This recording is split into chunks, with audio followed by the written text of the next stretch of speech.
Tonight's on deck with Evil Dead chick. What's in store when you open the door? Step inside, my little ones. Bring your flashlight and good luck charms.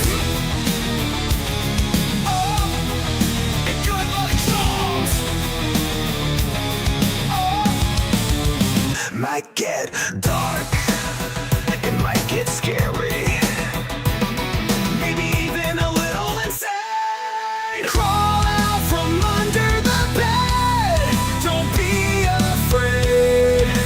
Evil Dead Chick is here to entertain and thrill. Daddy's on deck with Evil Dead Chick. Let's hang out till the sun comes up.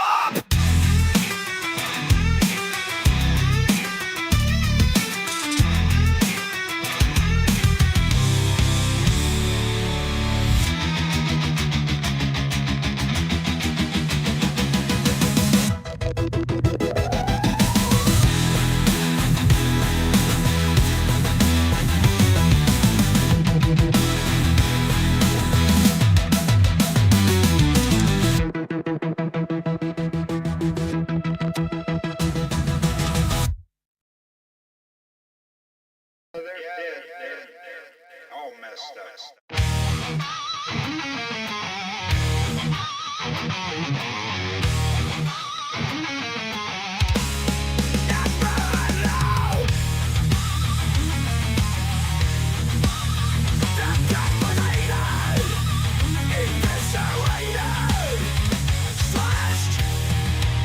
Beyond recognition. Yeah, they're all messed up, skinned and alive, chainsaw ripped apart, magnified. All messed up, dead, yeah, dead. All messed up.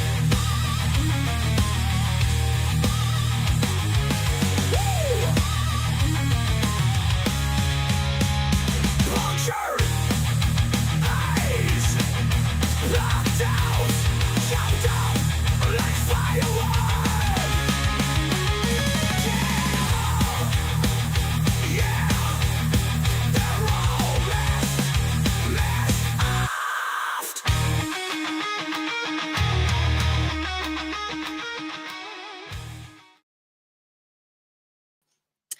Howdy, gang, and welcome to the premiere episode of They're All Messed Up.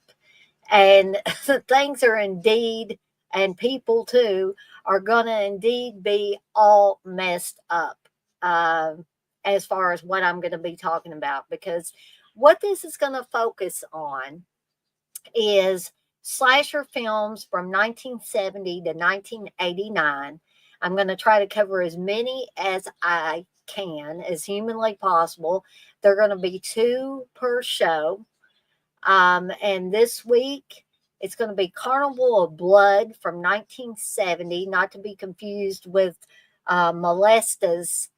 I think it's Molesta's Carnival of Blood. This is a totally different film from that one. And Mario Bava's Bay of Blood from 1971. And I'm starting at the beginning of the 70s, and we're going to go clear through to 1989. Now, that's not to say that I might not miss some of the slashers along the way. I'm going by a list. You know, I don't have all these movies up in my head, so I have to go by a list. So please forgive me if I forget some along the way or don't cover some along the way. And if this becomes popular, which it's not too popular right now. I had 2 people and they both dropped out. Or StreamYard is just being clunky or YouTube's being clunky. I don't know. But we'll see how these go. And if they seem to be popular, I may go into the 90s, the slashers of the 90s, but we shall see how this goes. But I'm trying to mix it up a little bit and try to put some new programming out there, trying to, I want to keep the old blood I've got in here, but I'm trying to get some new blood in here as well. So just trying different things, throwing things at the wall and seeing what sticks. So I came up with this idea. I hope y'all like the new intro, and I hope you like the thumbnail for it and all of that. And I hope you like as I'm talking about these movies. Um, because I seem to be, striking out, with the exception of me and Candace doing Friday Foolish and the watch alongs I'm doing. I seem to be striking out on finding some popular programming. So I'm trying something different yet again, and we'll see, see if this sticks. So I want to remind everybody once again that I got a couple of watch alongs coming up this weekend, both starting at 7 p.m. Eastern Time. Saturday's watch along will be the Toolbox Murders, and Sunday will be Girls Night Out. These were picked by a poll of people that visit my channel. And we've really had a surge of people voting on the next couple of watch alongs. 25 votes already on, and I knew Reggie was going to do that. So let me take myself out of the stream just real quickly and let Reg in.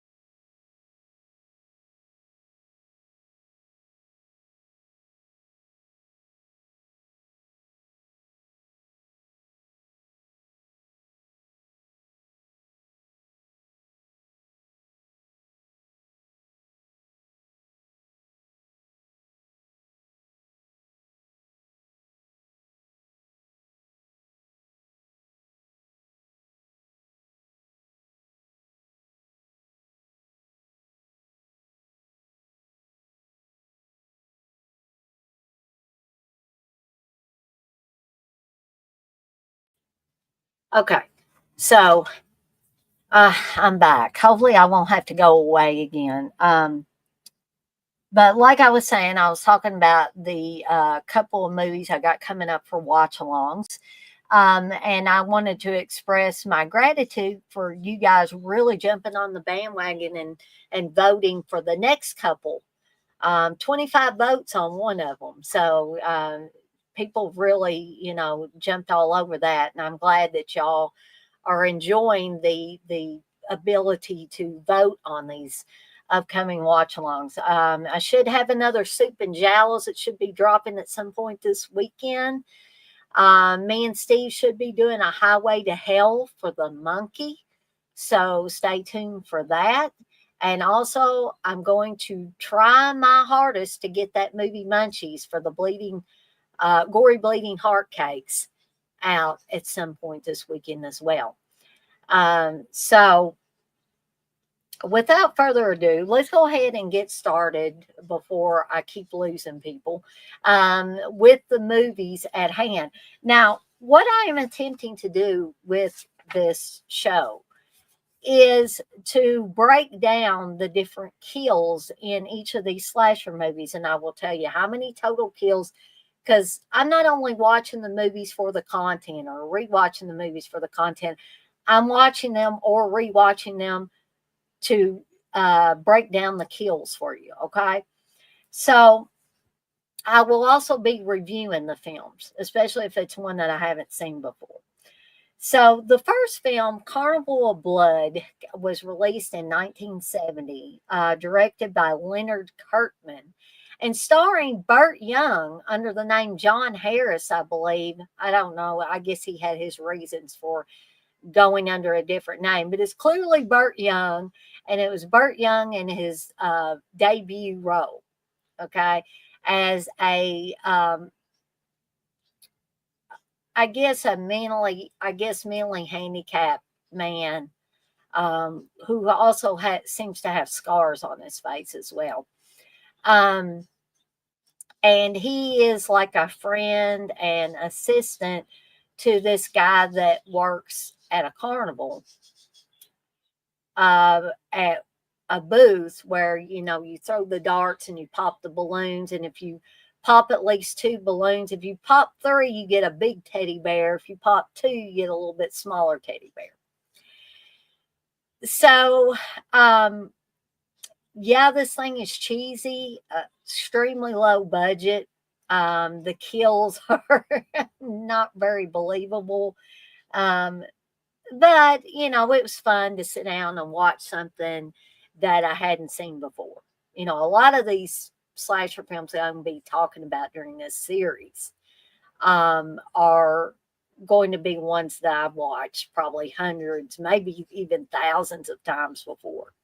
So, what is this movie about? Well, it's about a killer who is killing people at a carnival or amusement park. And generally, they're wanting to try to attack people in the fun house. I called it a fun house. You get in this thing and you go around. It's motorized, and you go through there, and there's all these different spooky things in there. Kind of like the fun house, in the fun house, the Toby Hooper classic. And also He Knows You're Alone had a scene in a fun house as well. But so you have this killer that's killing people at the carnival, and he or she rather, tends to kill women who are bitchy and not very nice to the men they're with. They're overbearing and all of that. Or that's what I got out of it anyway. So very low budget movie, not something I'm going to run out there to see real quickly. I may get, hankering to see it again. Look, I'm going to sneeze. Excuse me. I've been sneezing quite a bit today. I hope that doesn't mean I'm catching a cold on top of everything else. But anyway, so not a really what I would call a good movie, but a lot of people will probably say, well, slasher movies aren't really quality movies anyway. And, for the most part, I would tend to agree with that statement. But I like a surprising number of slasher films, especially from the 70s into the 80s. That was kind of the golden age of the slasher film. So,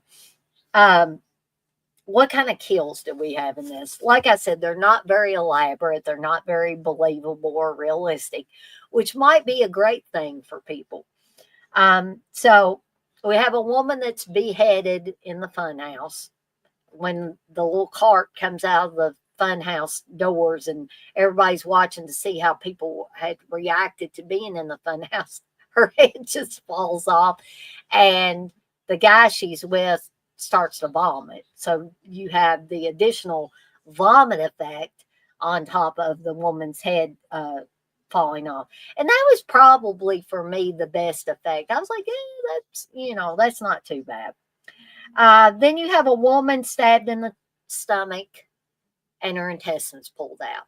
The intestines aren't very believable or anything. Not really elaborate.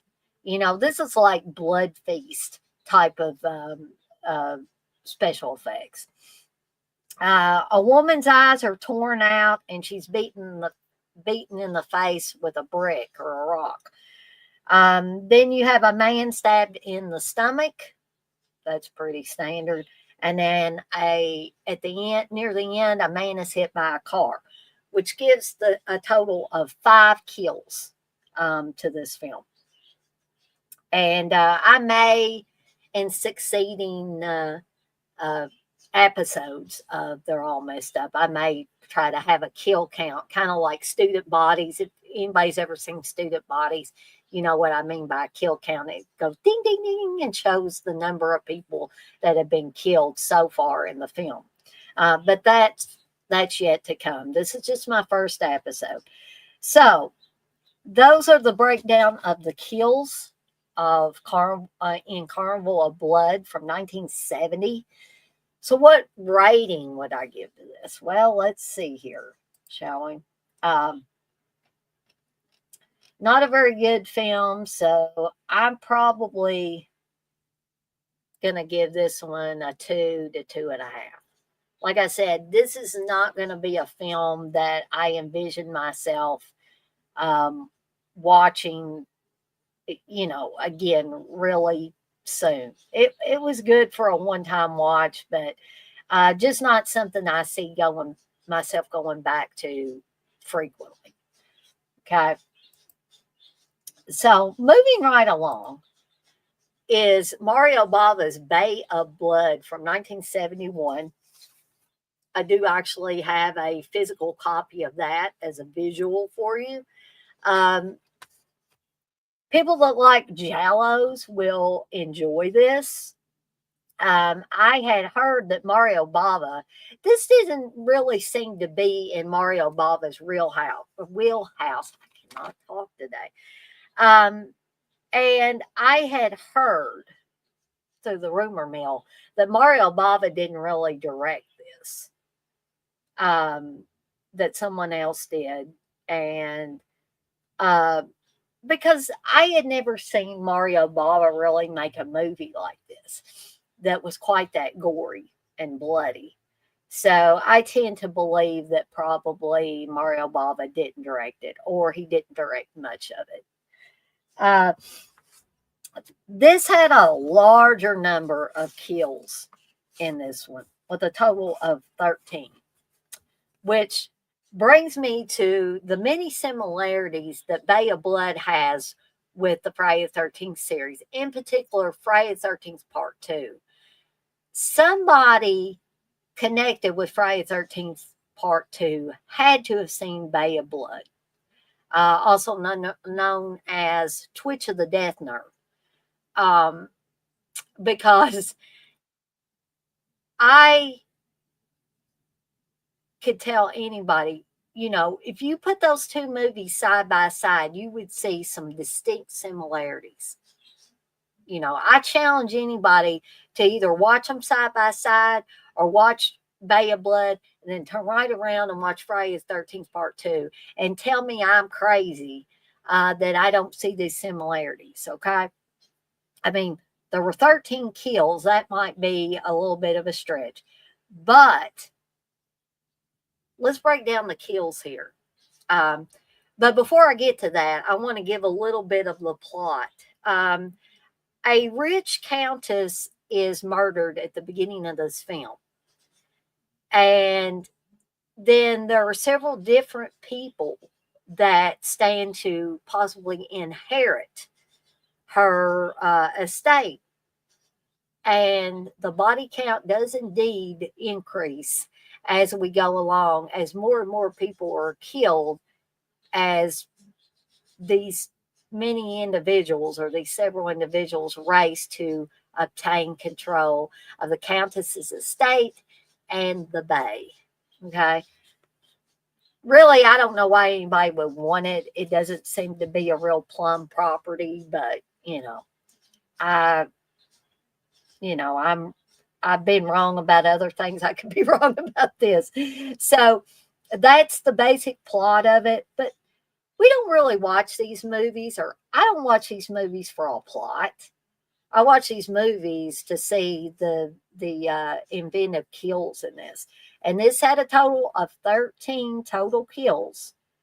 So we have the countess, who is strangled with rope and essentially hung, I guess is what you would say. We've got a man that's stabbed to death. That's pretty standard. A woman's whose throat is slashed by a large bladed weapon.